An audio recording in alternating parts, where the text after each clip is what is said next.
અમિતનગર 4 રસ્તા પાસે અકસ્માતની હારમાળા સર્જનાર કિશોરને ટોળકીએ પકડીને મેથી પાક ચખાડ્યો। વીઆઈપી રોડ અમિતનગર નજીક મોડી રાત્રે થયેલા અકસ્માતની પોલીસને મળતી માહિતી મુજબ હરણી મોટનાથ રોડ પર રહેતો 16 વર્ષનો કિશોર રાત્રે ઘરેથી કાર લઈને આઈસ્ક્રીમ ખાવા માટે નીકળ્યો હતો।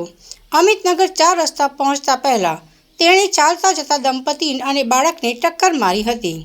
અકસ્માત પછી ગભરાયેલા કિશોરે કાર દોડાવી દીધી હતી। 4 રસ્તા પાસે એક ટેમ્પાને અથાડી આગળ 2 વ્હીલર પર જતા માતા અને પુત્રને પણ ટક્કર મારી હતી।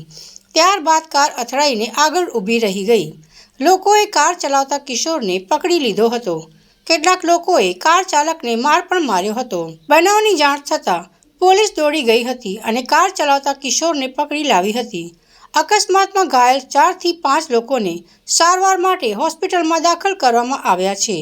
ઉલ્લેખ છે કે ભૂતકાળમાં અંબે વિદ્યાલયના વિદ્યાર્થી પર ટ્રક ગેરકાયદેસર પેસેન્જર વાહનોના કારણે ચડી ગયો હતો અને તે સમયે તેની મૃત્યુ થઈ હતી। ત્યારે પણ પેસેન્જર વાહનો બંધ થઈ ગયાની વાત માત્ર પોલીસે 2-4 દિવસ માટે લોકો સમક્ષ મૂકી હતી।